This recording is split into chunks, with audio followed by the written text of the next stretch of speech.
नमस्कार, मैं बोल मरुद्रा के साथ मांगीलाल। साथियों, उपखंड आऊ उपखंड के लिए सबसे बड़ी खुशखबरी ये है कि जो मैं आपको दृश्य दिखा रहा हूँ, ये ड्यूनिश एकेडमी आऊ का दृश्य है। ये ड्यूनिश एकेडमी वही मरुद्रा के स्कूल है जो अब आपके सीबीएसई मान्यता प्राप्त है।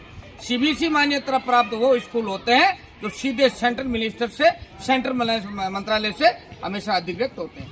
अब ड्यूनिश एकेडमी स्कूल है जो केंद्रीय मानव संसाधन विकास मंत्रालय के अधीन केंद्रीय जो विद्यालयों का पाठ्यक्रम होगा वो यहाँ संचालित होगा और इसमें साइंस फैकल्टी, कॉमर्स फैकल्टी अब जल्दी ही आपको देखने को मिलेगी। साथियों, जो मैंने आपको दृश्य बताया, दृश्य है ड्यूनिश एकेडमी स्कूल का। साथियों, ग्रामीण तबका है। इस ग्रामीण तबके में हमेशा मरुधर की रेत उगती है, लेकिन यदि कोई जज्बे वाला आदमी हो तो मरुद्रा में फूल खिला सकता है। यही फूल खिले हैं इसी ड्यूनिश एकेडमी स्कूल में। जो सुंदर आपको जो सिटी टाइप का कमेंट स्कूल लग रहा है, ये ड्यूनिश एकेडमी स्कूल है।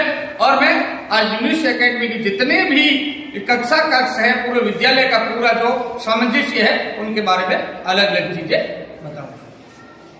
साथियों, जो ड्यूनिश स्कूल जो मारवाड़ का जो बहुत बड़ा फूल खिलाया है शिक्षा के क्षेत्र में, मेरे साथ है ठाकुर हिम्मत सिंह जी। आप ड्यूनिश एकेडमी के संरक्षक हैं।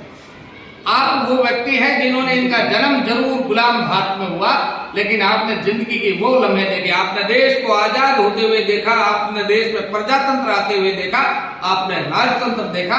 और आप वही शख्सियत है जिन्होंने आऊ में जो आऊ जागीरदारी गांव था, आप जागीरदारी गांव के मूल ठाकुर थे और आपने गांव में सबसे ज्यादा लंबे कार्यकाल के लिए आप सरपंच चुने गए। लेकिन आपके मन में एक भावना थी कि मैं मेरे क्षेत्र में एक ऐसा शिक्षा का आयाम स्थापित करूं जो मारवाड़ के हर तबके के बच्चों को शिक्षा दे सके। मारवाड़ के हर घर है वहां से शिक्षा का एक हीरा अर्जित हो जो अपने माइकों को खुशी कर सके। मेरे साथ हिम्मत सिंह जी से मैं सब राम राम। हिम्मत सिंह जी, कई विचार आयो कि मारवाड़ में इतनी तकनीक स्कूल खोलने की जच गई। इस क्षेत्र के अंदर अच्छी स्कूलें थी नहीं जी। सरकारी स्कूल थी तो पहले क्या स्टाफ नहीं था, कभी क्या नहीं था, प्राइवेट स्कूलें नहीं खुली हुई थी तो उसके अंदर यहाँ के लोकल टीचर वगैरह रखना करने वगैरह था। इतनी लोगों की डिमांड थी कि हमारे क्षेत्र के अंदर कोई ऐसी स्कूल खोलो ताकि इंग्लिश मीडियम हो और इसमें हम गाँव वालों के आस पड़ोस के रह सके। मेरा बच्चा है रोहित, वो इसमें इंटरेस्टेड था। मैंने कभी इस चीज़ को संभाल वो इसी स्कूल को देख रहा है, काफ़ी अच्छे चल रही है। यहाँ बच्चे फलोदी जिले में फर्स्ट आए हैं और भी कई पत्रकार वगैरह भी सम्मानित कर रहे हैं। रक्षिता माकड़ जो पूरे फलोदी जिले में टॉपर आई है, वो आपके ड्यूनिश स्कूल की छात्रा है। ये तो पूरे मारवाड़ के लिए गौरव की बात है। बाद में यहाँ पे स्कूल के अंदर जैसे कि बहुत ही कम लोग ऐसे हैं कि जो कि स्कूल को नहीं जानते हैं। जब यहाँ ड्यूनिश एकेडमी में सर्वे करने के लिए वो आए सीबीएसई के लिए, तो उन्होंने अपनी पहली क्लास के बच्चे भी फर्स्ट क्लास इंग्लिश बोल रहे थे। सारा उन्होंने कहा सारा सही पाया गया तो उन्होंने कहा कि हमने पहली बार पहली क्लास के बच्चे को इतनी अच्छी स्पीच देते हुए अपने नहीं देखा, इससे पहले और स्कूल नहीं देखा। मतलब ये ड्यूनिश एकेडमी खोलने का विचार आपका था या रोहित सिंह राठौड़ का था? दोनों का ही था। अच्छा, दोनों के मन में थी? दोनों के मन में थी। मेरे का आपकी स्कूल सीबीएसई हो गई है जो राजस्थान में बहुत कम जगह पे होती है। इस मारवाड़ ये आऊ एरिया एक गांव था, गांव से उपखंड बना और इस उपखंड में सीबीएसई जो केंद्रीय मानव संसाधन विकास मंत्रालय से संचालित होती है, और वहाँ भी साइंस स्कूल बनवाना एक बहुत बड़ी बात है। इस क्षेत्र के लिए बहुत बड़ी खुशी है। क्या संदेश देना चाहेंगे आप आऊ क्षेत्र के लोगों को? हम तो चाहते हैं कि ऐसा नहीं क्षेत्र के लोग पढ़े पढ़ लिख के आगे नौकरी करें, दूसरी करें, तो उसके अंदर से सबको अच्छी मदद मिल जाएगी। अच्छी पढ़ाई में तो हमारे टीचर हैं सारे, कोई यूपी से हैं, कोई बिहार से हैं, कोई दक्षिण के हैं, ज़्यादा टीचर बाहर के हैं। लोकल यहाँ बहुत कम है, जैसे कोई हिंदी वगैरह पढ़ा रहे हैं वो टीचर, बाकी सारे टीचर बाहर हैं। और बाहर लोगों के लिए हमने खाने का, पीने का, सहने का सारी फैसिलिटी दे रखी है, इसलिए वो यहाँ ठहरे हुए।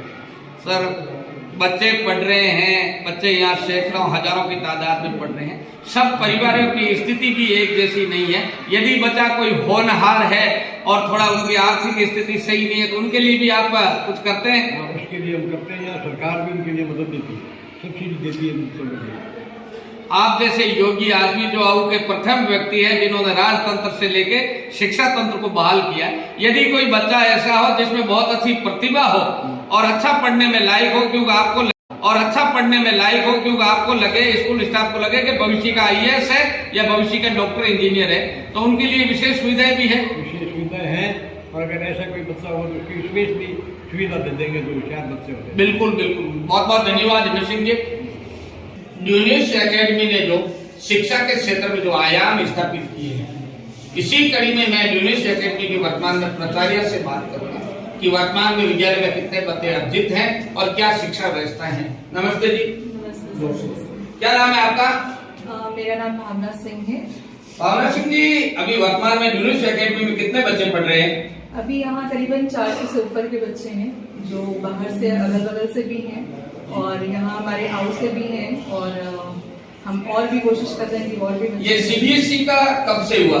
CBSE की तैयारी तो हमारी काफी टाइम से चल रही थी, बट कोविड टाइम में थोड़ा सा ब्रेक आ गया था बीच में, जिसकी वजह से हम थोड़ा सा रुक गए थे। बट अब की हमने जो जोर शोर से काम शुरू किया इस पे, पिछले 2 महीने के अंदर हमने इस चीज की जीत। CBSE का पाठ्यक्रम आना और जैसे एक मरुधर के कस्बे में आना कितनी बड़ी खुशी की बात है। बहुत ही बड़ी खुशी की बात है, लेकिन ये बहुत इम्पोर्टेंट था इस जगह को ऐसी व्यवस्था देना, ऐसा एक बोर्ड देना। RBSE तो पढ़ ही रहे बच्चे, ठीक है, उस चीज से सब अवगत हैं, बट फिर भी CBSE लाना यहाँ इसलिए जरूरी था क्योंकि बच्चे अभी वहां तक पहुंच नहीं पा रहे हैं, क्योंकि काफी इंटीरियर से हैं बच्चे। आपको पता है कि स्थिति परिस्थिति सबकी एक जैसी नहीं होती, तो यहाँ एक लैंडमार्क बन जाना एक बहुत बड़ी चीज है हमारे लिए। मतलब बहुत ही हम खुश हैं इस चीज को लेके। जैसे ही हमें पता चला कि CBSE हो गया स्कूल, 10 साल 10वीं के रिजल्ट में रक्षिता माकड़ बहुत टॉपर आई थी आपकी बच्ची, और पूरे राजस्थान में उनकी प्रशंसा हुई थी कि एक मारवाड़ में चिमाड़ा जैसा गांव जहाँ आधुनिक सुविधाएं भी नहीं है, वो ड्यूनिश एकेडमी की बच्ची है, वो बच्ची है। बच्चे आगे बढ़ते हैं, लेकिन मारवाड़ की बच्चियां आगे बढ़ता है। यदि वो राजस्थान टॉपर कर रही है तो कितनी बड़ी खुशी। ये बहुत बड़ी खुशी है, क्योंकि आपको भी पता है, हम सबको पता है कि लड़कियों को आगे बढ़ाना ही आजकल मेन हमारा सबका एक एम रह गया है। और उसमें जब हमारे स्कूल से बच्ची आई टॉप, तो उसने प्रिपरेशन भी खैर बहुत किया था, और उसके पीछे भी जितने हमारे टॉपर्स हैं सब गर्ल्स हैं। मेजोरिटी जो है हमारे यहाँ टॉपर्स की वो सब गर्ल्स ही हैं, और स्कूल इस चीज को आगे बढ़ा रहा है, ये सबसे बड़ी। राजस्थान सरकार और भारत सरकार का भी मेन मकसद है कि महिलाएं आगे बढ़े। ड्यूनिश एकेडमी की जो प्राचार्य है वो भावना सिंह महिला है, और इस विद्यालय में बच्चियां खूब पढ़ रही हैं। तो कैसी महसूस करती है कि एक यदि प्राचार्य महिला हो तो बच्चों को थोड़ा अलग। आपको पता होगा कि शायद नहीं पता होगा कि जब हमारे पास पेरेंट्स आते हैं मिलने, तो उसमें हमने देखा है पेरेंट्स को भी बहुत क्रेज है कि वो अपने बच्चों को पढ़ाएं, आगे बढ़ाएं। ठीक है, ना वो फीस की टेंशन ले रहे हैं, ना कहीं हम अगर कोई चीज प्लान करते हैं कि हम बच्चों के साथ ऐसा कुछ करेंगे, ट्रिप पे ले जाएंगे, मतलब आगे बढ़ रहे हैं पेरेंट्स भी। क्यों? क्योंकि उनको पता है कि जो शिक्षा उनको नहीं मिल पाई है, जिस चीज में वो आगे नहीं बढ़ पाए, आज उनके बच्चों को यहाँ मौका मिलता है। उनको कहीं बड़ी सिटी में भेजने की जरूरत नहीं है, हम सारी सुविधाएं उनको अपने स्कूल में ही दे रहे हैं। हमें भले मेहनत करनी पड़ती हो कि जोधपुर से सामान लाना होता हो, उनकी टेक्स्ट बुक, उनकी कॉपीज, उनका कन्वेंस, पर हम सब प्रोवाइड करने की कोशिश इसीलिए करते हैं ताकि यहाँ के बच्चों को सारी सुविधाएं मिल सके, उनको अच्छी शिक्षा मिल सके। आपके विद्यालय में गेम की भी सुविधाएं हैं? जी, सारे गेम्स है हमारे यहाँ। बच्चियां टेनिस कोर्ट खेल रही है? हाँ, बाहर बैडमिंटन, टेनिस, बास्केटबॉल, वॉलीबॉल सबका है। नीचे ग्राउंड है हमारे पास। आपकी एजुकेशन क्या है? हमारी तो AA है, इंग्लिश और एजुकेशन से, और BEd। अच्छा, एक मेरा अंतिम सवाल, जो बच्चे यहाँ हजारों की तादाद में बच्चे पढ़ रहे हैं, तो सबकी पारिवारिक स्थिति एक जैसी नहीं है, और कुछ बच्चियां हैं जो भी गरीब घर से आती हैं। आप एक माता शक्ति होने के नाते कुछ बच्चियों के यदि फीस में दिक्कत हो तो उनकी मदद की? बिल्कुल, हमारे यहाँ कंसेशन है, सिबलिंग कंसेशन बोलते हैं। अगर मान लीजिए एक से ज्यादा भाई बहन हैं तो हम उसमें कंसेशन करते हैं। प्लस अगर कोई गर्ल चाइल्ड है, ज्यादा बहनें हैं, तो उसमें भी कंसेशन दिया हुआ है हमने। या कोई मान लीजिए परिस्थिति जिनकी बहुत वीक है, तो हम उनकी भी बिल्कुल हम उसमें भी थोड़ी रियायत बरत देते हैं। चलिए ठीक है, नहीं अगर पेरेंट्स भी कुछ कहते हैं, बट ये कि जो केपेबल है करने के वो तो खुद ही कर देते हैं, उनको तो बोलने की जरूरत नहीं पड़ती, पर वो पता ही चल जाता है कि जो फाइनेंशियल कंडीशन है फैमिली। ड्यूनिश एकेडमी एक ऐसा स्टैंड है जहाँ गरीब तबके की बच्चियां और बच्चे पढ़ रहे हैं और रिच घरों के भी पढ़ रहे हैं। इसका कारण है कि गांव में स्कूल है। बिल्कुल बिल्कुल, यहाँ कोई हम लोगों ने डिफरेंस क्रिएट ही नहीं किया है बच्चों में कि आप गरीब हो या आप अमीर हो, सब इक्वली ट्रीट है। और बैलेंस फीस भी है हमारी की अफोर्ड कर पाए पेरेंट्स। ऐसा नहीं है कि मतलब स्कूल दिख रहा है बड़ा। CBSE का पाठ्यक्रम है। अभी क्या आप 11वीं और 12वीं में साइंस शुरू करेंगे। साइंस और कॉमर्स क्या क्या सब्जेक्ट? साइंस के तो हमारे सारे सब्जेक्ट रहेंगे, जैसे physics, chemistry, maths, bio. Maths के भी मैथ्स भी रहेगा। और इधर हमारा जो कॉमर्स के मेन सब्जेक्ट्स होते हैं, economics, accounts, business studies, commerce, ये सारे रहेंगे। और इसके साथ जो इम्पोर्टेंट सब्जेक्ट हैं, जो कॉमन सब्जेक्ट्स होते हैं, इंग्लिश, हिंदी और इस तरीके के। मैं इस क्षेत्र का नागरिक होने के नाते आपसे कहूंगा कि यहाँ एग्रीकल्चर की बहुत बड़ी, तो भविष्य में यदि आप सीबीएसई से हो तो सेंट्रल गवर्नमेंट मानव संसाधन विकास मंत्रालय से आपकी वार्ता होगी, तो भविष्य में यूनिवर्सिटी एकेडमी में कम से कम एक एग्रीकल्चर का सिस्टम। ठीक है, आपके कहने पे एग्रीकल्चर पे ध्यान देंगे और हमारी तरफ से कंप्यूटर की भी शिक्षा देंगे बच्चों को। बहुत बहुत धन्यवाद।